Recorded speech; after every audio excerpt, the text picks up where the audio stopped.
The tropics are the part of the world that remains warm all year long.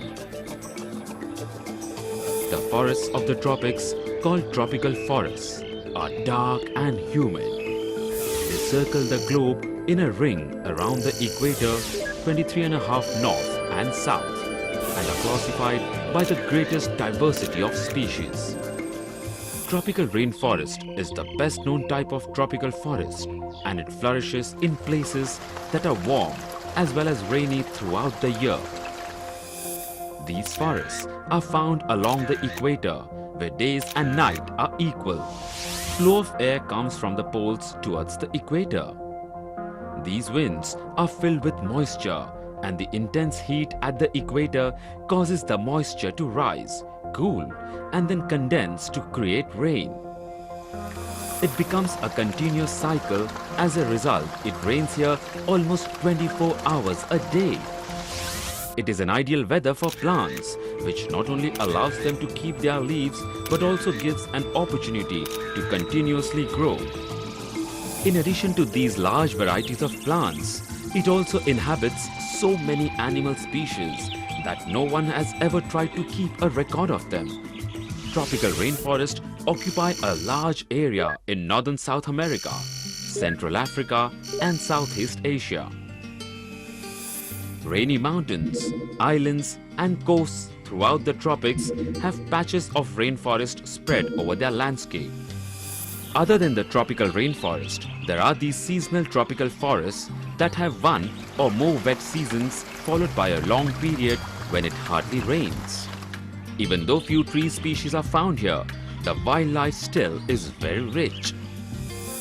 The reason why such a vast area of wildlife and plant species have evolved here is tropical forests have existed for more than 100 million years. The species living in these forests rely on each other in complex ways, making these forests fragile places. Ever since people started cutting down the trees, the face of tropical forests have started to change. New species have been introduced by humans. As a result, many of the original inhabitants of tropical forests are disappearing. Spread across a large landscape, this is the tropical forest of Central America. Large areas of these forests have been felled to create land for farming. Yet, there are pockets of forests protected in the mountains and in the humid lowlands of the east. Southern Asia is the biggest area of seasonal tropical forest. The forest there is called monsoon forest because of an unusually intense rainy season called the monsoon. The monsoon is caused by wind blowing in one direction during summer and in opposite direction during winter. The wind is caused by a difference in the way Earth's land and sea warm up during the year. As the summer sun shines, the land warms up and cools down as quickly in winter. During summer season, the vast landmass of Asia warms up enormously because of its size, which results in air rising over it. Moist air or the monsoon wind from the ocean rushes inland to replace the rising air. As the monsoon wind crosses the land, it dumps its moisture as heavy rain. In India, it can rain every day for weeks during the monsoon. During winter, the landmass of Asia starts to cool and the air above it starts to sink and spreads outwards, causing a dry wind to blow south from Asia towards the Indian Ocean. In dry season, months can pass without rain. Temperature and humidity keep varying from place to place inside a tropical forest. For example, the treetops are sunnier and warmer than the forest floor. These different conditions found in various parts of the forest has been termed as microclimates by scientists. Other than the temperature and humidity, light levels, wind speeds, and the quantity of oxygen and carbon dioxide also vary from place to place in the forest. A large range of microhabitats are a part of these microclimates. This is one of the reasons why there are so many species found in tropical forests. It is interesting to know that tropical forests do not have summers and winters. But the change in conditions from day to night is similar to that of the two seasons. The day is like the summer season, warm and bright. This helps the plants to grow fastest, just as they would grow in the summer season. As night falls, the forest becomes cooler and darker.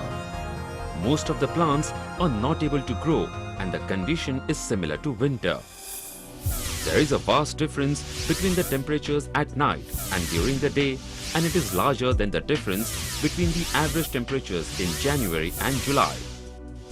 Weather in the lowlands is different from weather on the mountains. The lowlands in tropic region are often hot and humid and have very little breeze blowing. In contrast, mountains are usually cooler and windier and make the air feel fresh. On a single mountain, the weather can be totally opposite to each other. One side of the mountain can be wet and rainy, while the other can be as dry as a desert. Even when the weather below is dry and clear, some tropical mountains always seem to be masked in mist. Strange and enchanting forests grow in these places. The plants here thrive the moisture-laden air. These forests are called the cloud forests. Cloud forests can be as lush and green as the lowland forests, except for the plants that are different here. The trees that grow here are often shorter and crooked. These are small plants called the epiphytes. These plants hang from the tree's branches and cling to their trunk. The epiphytes grow so thick that the whole cloud forest appears as if it is dripping with plant life. This is Amazon rainforest. It is as large as all of USA from the Rockies to the Atlantic Ocean. It occupies a vast flat river basin that is filled with branches of the mighty and Earth's largest river, the Amazon River. The mighty rivers of the Amazon basin flood an area of forest the size of England every rainy season. The Amazon rainforest appears endless and is inaccessible, so it remains unexplored. Early explorers described it as an area where water had swapped places with land. One can move along the wide, smooth rivers, but the dense forest is almost impassable. Sloths can be seen hanging from the branches of trees in the Amazon. The movements of these sloths are so slow that algae or simple plants grow in their fur. This gives the sloths a green tinge. They rarely venture on the ground and even give birth on trees. They survive by eating leaves and twigs that are low in nutrients, so they conserve energy by moving very slowly. The sloths can spend most of their time hanging motionless as they digest their food. The hawk-like claws of these sloths is so effective that they may stay hanging for weeks even after they have died. Most plants grow well when they have plenty of sunlight, lots of water and a warm climate. Tropical forests provide this ideal condition all year around, allowing a staggering number of plants to grow here. These plants of the tropical forests have to face a tough life, even though the tropical climate is ideal for plants to grow. Plants here not only grow from the soil, they also grow on trees. A few tiny plants can be seen growing on plants that themselves are growing on trees. This is the epiphytes plant, which grows on other plants and gets all the moisture from the air or rain. This overcrowding of forest plants makes the life tough for them, and they are in constant battle with each other to survive. Receiving ample amount of sunlight is one of the major concerns of the plants for their survival. These plants have to live in the shadows of huge trees that are rightly called the kings of the forest. Rainforest trees are considered to be among the tallest plants in the world. These trees typically have tall trunks with very few low branches. A large number of branches are found on the top of the tree, which spread out to form a broad crown over the tree. All the crowns together form a thick layer of leaves and are called the canopy. This canopy soaks up the sun's rays, allowing little or no sunlight to reach the floor. These giant trees are called the emergents and are taller than the canopy and poke out of the top. The roots of these emergents are huge and spreading out from the base of the trunk and supporting the tree's weight. The world underneath the canopy is darker. In spite of this, many plants manage to survive in this shady world. Ferns can make do with the greenish light filtering through the canopy, while other plants cheat for their survival by hitching a ride on other plants.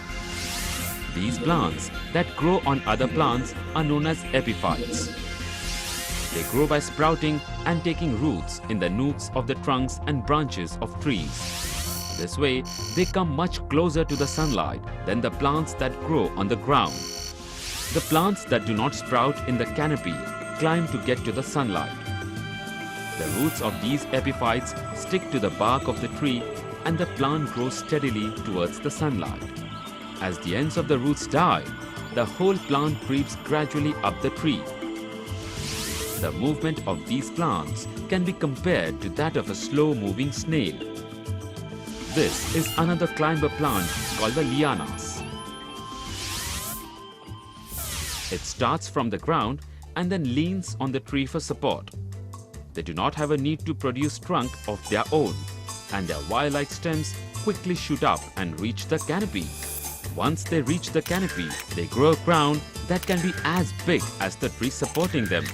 This crown puts the supporting tree into shade and in due course of time weakens it. In tropical rainforests, lianas have the capability to grow hundreds of meters. As they move up tangling the tree, they tie lots of trees together. Lianas can be found in open areas like the riverbanks. Lianas are also used as a source of water by people. People often chop them open and drink the clear water that dribbles out. These are strangler figs, another form of climbing plants. As the name suggests, these figs strangles and kills the tree they grow on. These strangler figs begin their life as epiphytes. They grow out from seeds left high in the branches by an animal. As the strangler's leaves start climbing upwards towards the light, its roots start growing and moving downwards towards the ground, wrapping around the tree's trunk. As the strangler gets bigger, more roots twist around the trunk, and soon the trunk of the tree is surrounded by a lattice of roots, and it appears as if the roots are strangling the tree within.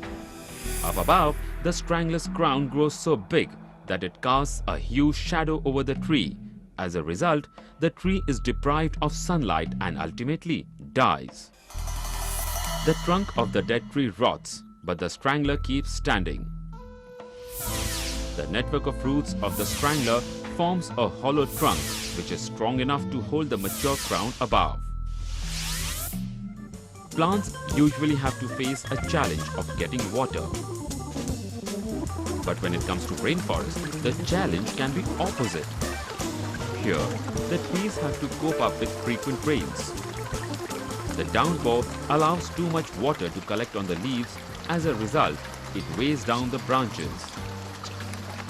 This is the reason many rainforest trees have smooth leaves that repel water and pointed leaf tips that help the water to dribble off. Even though the rainforest trees are huge, their roots are shallow.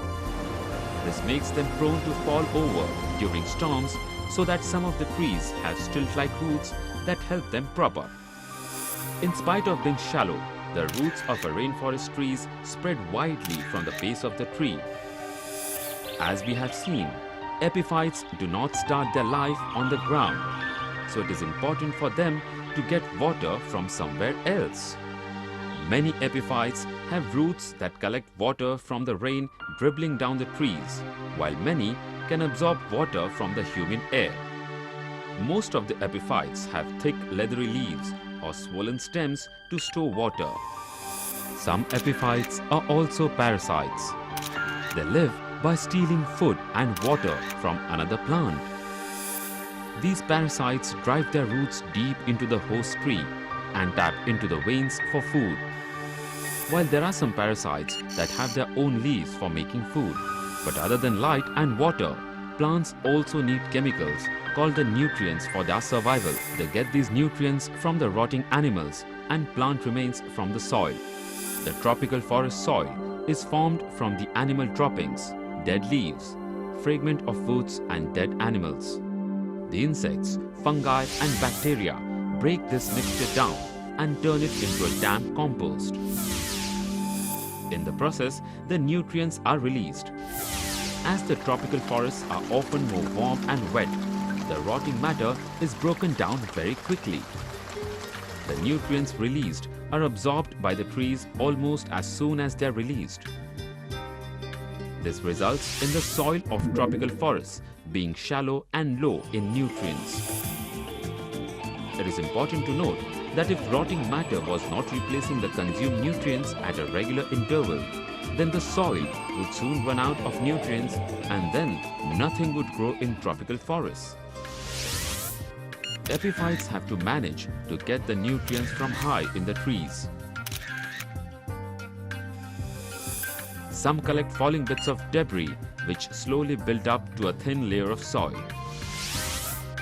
The epiphytes that steal water from their host get a constant supply of nutrients dissolved in water for free. With so many plants growing in the tropical forests, it is but obvious to assume that rainforest is living banquet full of tasty leaves for plant-eating animals. But this is not the case. Many of the leaves contain deadly poison or foul-tasting chemicals that stop animals from eating these leaves. The only animal who tackles this problem is the leaf-eating monkey. But it is not an easy task. What the monkeys do is they choose only the youngest, most tender leaves. They eat these leaves from lots of different tree species. They vary their diet in order to prevent any single poison from building up too much inside them. The beautiful flowers that grow on the plants and trees are not just for decoration purpose. Their main purpose is to enable plants to reproduce through a process of pollination. The process of pollination is not as simple as it sounds, because unlike animals, the plants cannot move from one place to another to find a mate. But they have other ways to ensure that their male and female cells come together. The most popular way to ensure this is to make pollen. Pollen is dust-like substance that carries the male cells from one flower to another. When this pollen lands on the female part of a flower, it sprouts and grows down into the flower to deliver the male cell. For these plants, finding a partner for pollination is tricky in tropical forests. The reason is the presence of so many different species. The challenge is a plant can reproduce only with other members of its own species, but the nearest mate may have grown miles away. So how does the pollen reach their mate? As far as tall trees are concerned, the wind carries their pollen. The tree flowers release a large quantity of tiny pollen grains into the air. Most blow away and get lost, but there are few grains that settle on exactly the right flowers far away in the forest. But this kind of pollination can only occur above the canopy. Below the canopy, the air is too still for wind pollination. So the plants have to depend on flying animals to carry the pollen between flowers. But this service carried out by them is not free. In return, these flying animals get nectar, which is a sugary liquid produced by flowers. There are a few animals that eat some of the pollen. The most common animal pollinators are flying insects like bees, butterflies, beetles and moths. Flowers have different shapes in order to suit their pollinator. These flowers are broad and dish-shaped and are pollinated by beetles. These bright-colored flowers are the bee flowers. They open up during the day when bees are busiest. These bright-colored flowers have lines that direct the bee towards the pollen. Butterfly flowers are usually funnel-shaped. To reach the nectar at the base of the funnel, butterfly uses a very long part of its mouth that works like a straw. When the butterfly is not feeding, this straw-like mouth part coils up under its head. Moths feed just like butterflies, only difference being instead of day, moths feed during night. Their flowers are usually white in color and are scented so that the moths can easily find them in the dark. Even birds and bats help in the process of pollination. It is interesting to see hummingbirds hovering beside their flowers.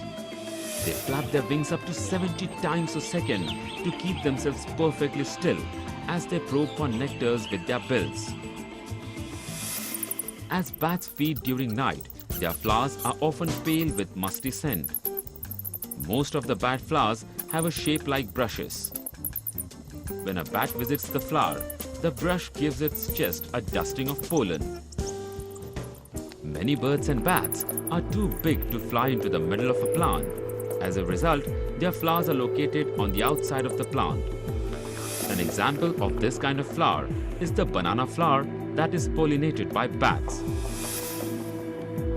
This is the world's biggest flower, belonging to a peculiar plant called Rafflesia arnoldi. This plant grows only in the rainforests of Sumatra. Rafflesia is more like a fungus than a plant. It has no true roots, stem or leaves. As a result, it cannot make its own food. So it lives as a parasite and sends fine thread-like growths into vines to steal water and nutrients. The only part of this peculiar plant that can be seen is the gigantic red and white flower that grows up to 3 feet wide on the forest floor.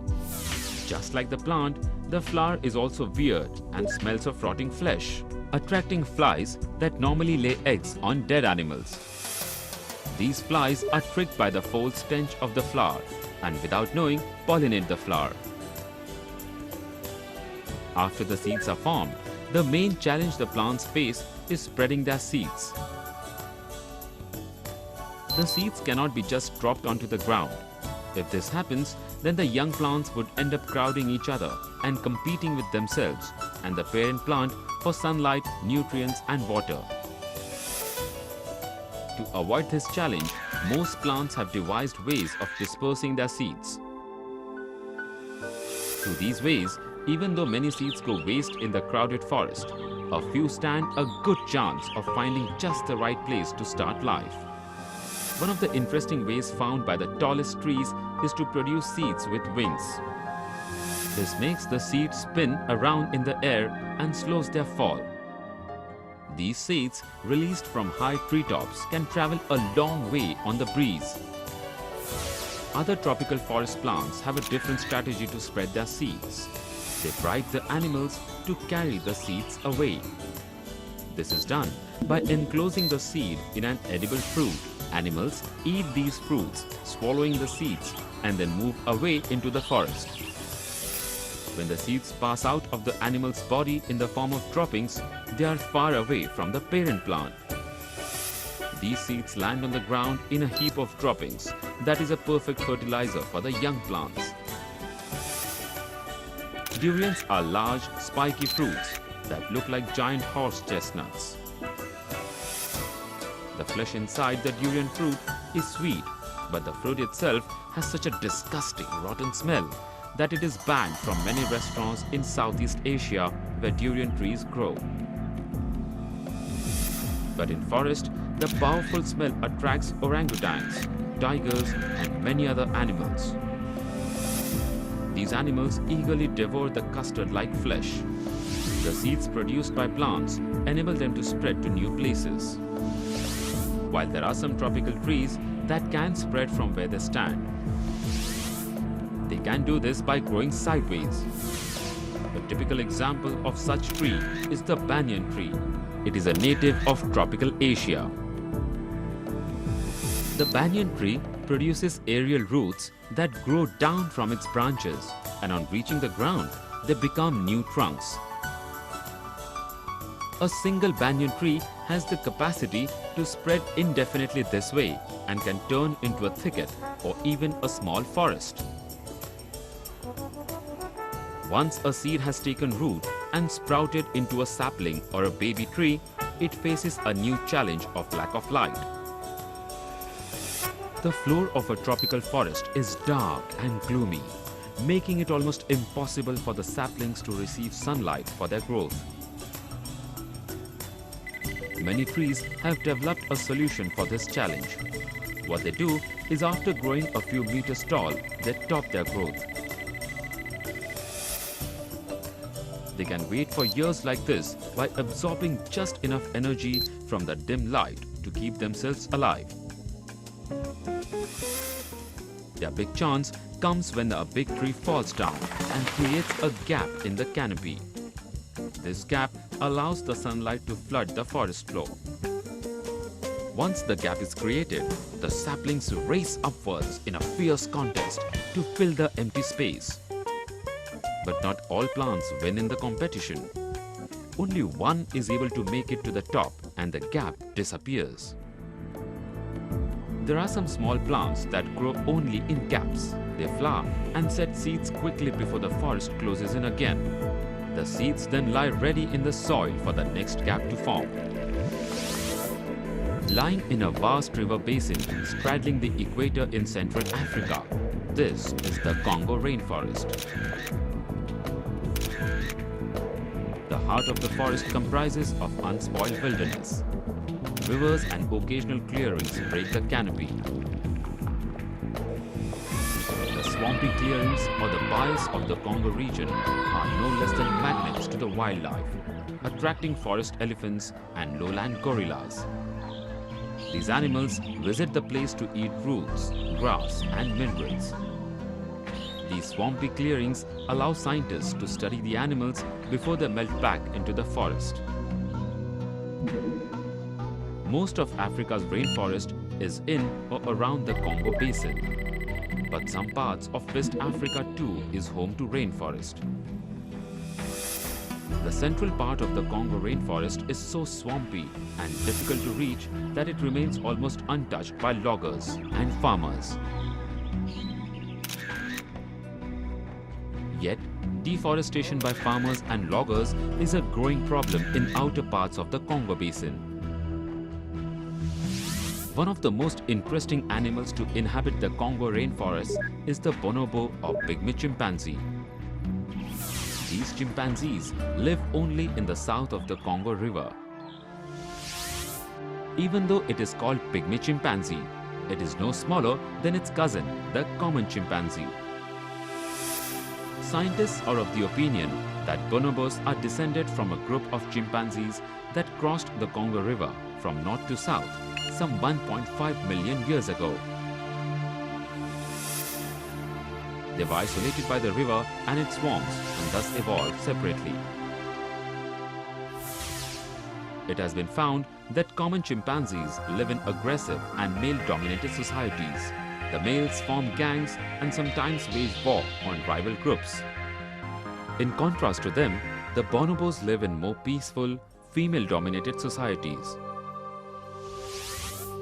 Other than the bonobos, the tropical forests are abounding with an amazing number of weird and wonderful animals. As we shall see in the next part, the tropical forests are also home to the most colorful animals on planet Earth.